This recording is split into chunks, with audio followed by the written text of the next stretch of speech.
Un abrazo muy especial para nuestro presidente de la agencia que tiene la responsabilidad del desarrollo rural integrado en Colombia, y a Carlos César la responsabilidad de lo que va a suceder en el Cesar, Guajira y Magdalena, y con mucha certeza en el Diamante, Caribe y Santanderes. La Agencia de Desarrollo Rural quizás es la institución del Estado que mayor esfuerzo tiene que hacer para lograr consolidar la propuesta en el sector rural de entregarnos un departamento verde, como lo señalaba el presidente, pero aún más la responsabilidad de poder implementar el punto 1 de los acuerdos de La Habana. Y esto que estamos planteando no puede caerle por sorpresa a los empresarios, microempresarios del campo, y como tampoco a quienes hoy desarrollan agricultura en gran extensión y ganadería extensiva.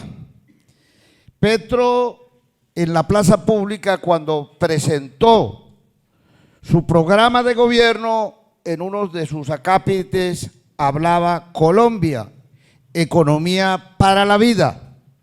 Y eso tiene que ver con que Colombia lidera la lucha contra el cambio climático, con el ordenamiento territorial alrededor del agua, con una naturaleza viva y territorios vitales, hacia una sociedad movida por el sol, el viento y el agua, y hacia una sociedad con basura cero. También nos habló el presidente Petro de una economía extractiva hacia una economía productiva, y ahí es donde está la tarea de la agencia,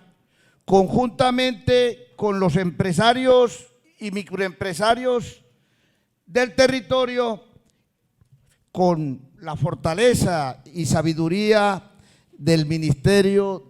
de Agricultura. Petro también le señaló al pueblo colombiano que dejaríamos atrás la guerra e intentaremos por fin en una patria era de paz. ¿Y eso qué tiene que ver? Tiene que ver con la implementación de los acuerdos de la paz, la sociedad y las comunidades internacionales que deben cumplirse. Colombia hacia una cultura de paz y también una reparación integral a las víctimas. Pero cuando uno empieza a analizar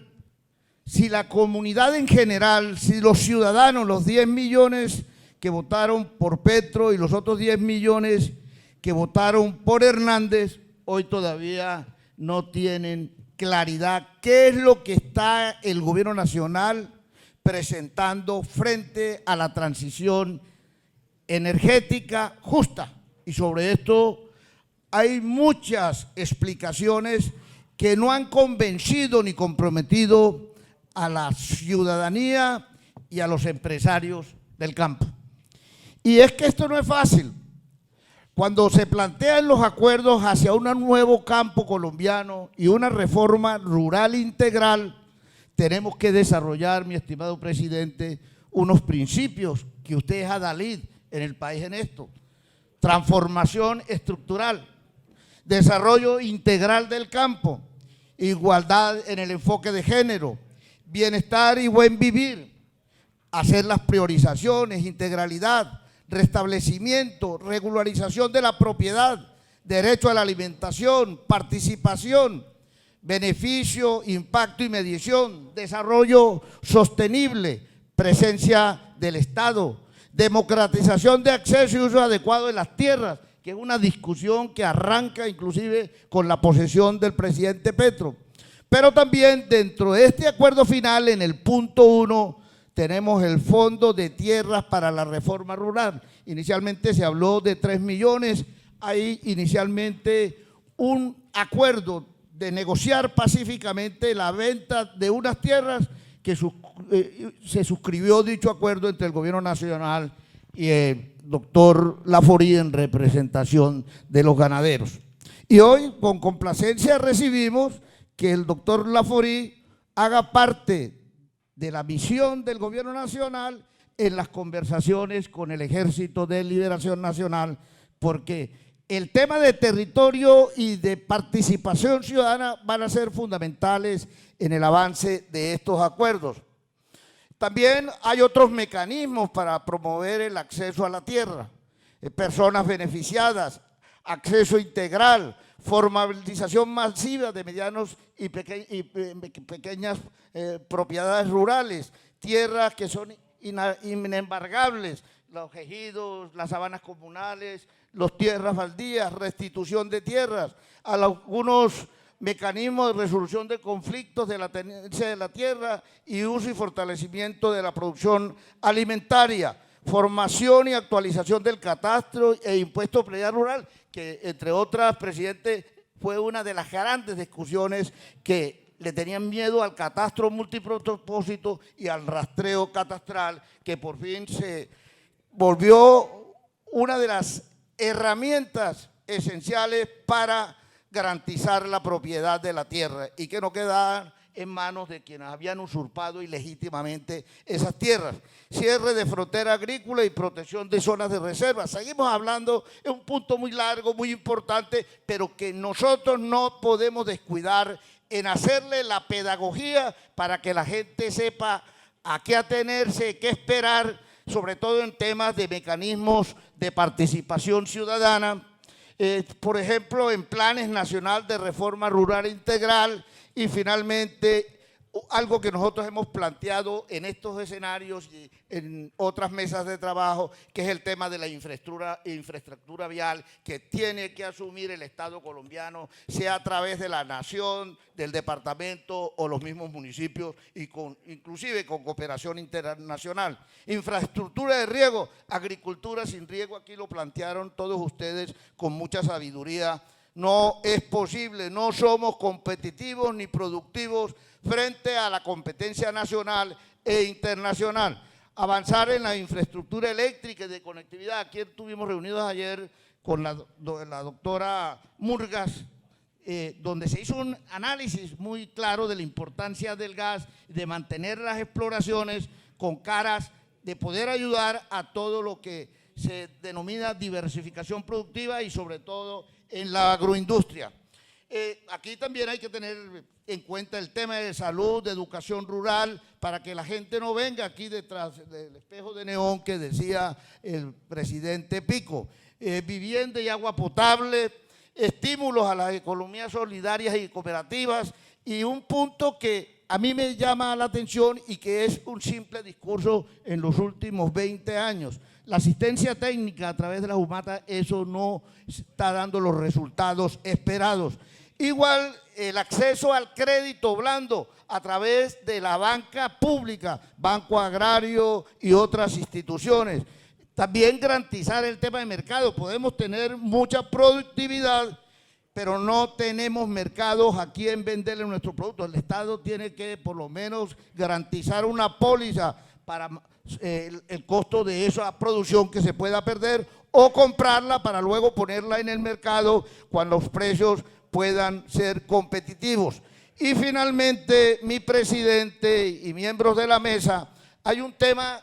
que es la discusión inclusive a través de la Agencia Rural de Desarrollo Rural, que es el tema de la asociatividad. La forma como logramos conformar asociaciones fuertes, técnica, con formación y conocimiento del territorio, que las comunidades tengan claro que eso es lo que quieren hacer y que no se conviertan estos proyectos en sombrillas o en sitios de escampe frente a la crisis que se están presentando para obtener ingresos. La asociatividad fue destruida en sus comienzos en este departamento por la guerrilla, en especial del ELN, posteriormente por las autodefensas y hoy por la falta de credibilidad en la misma sociedad, en las mismas comunidades y el gobierno nacional.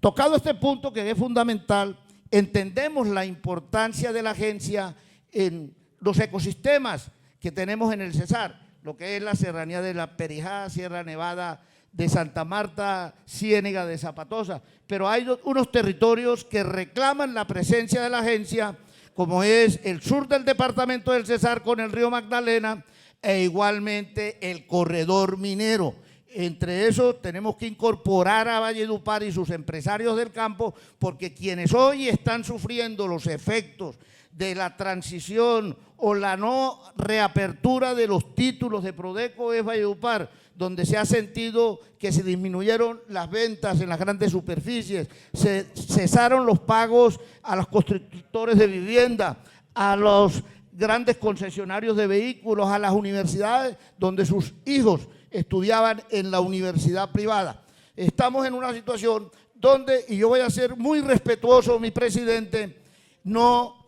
entendemos el discurso del gobierno nacional a través del Ministerio de Minas, que estuvimos reunidos con ellos, con el medio ambiente, con minas, con trabajo y con el presidente de la Agencia Nacional Minera, frente a cómo vamos a desarrollar la transición justa, la transición energética justa en el corredor minero, que tiene 209.000 habitantes, donde nosotros tenemos 1.500 establecimientos de comercio que el 72% dependen de la exploración minera, donde con el solo cierre de Prodeco se perdieron 5.000 empleos directos y 25.000 indirectos, y toda esta presión se convierte en falta de gobernabilidad,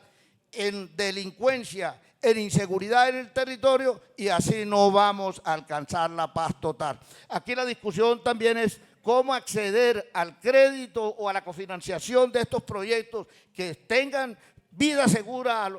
en el mediano plazo para lograr desarrollar el campo en el Cesar y poder ir haciendo la transición energética justa en el tiempo que se requiere, pero con la justicia social para la paz.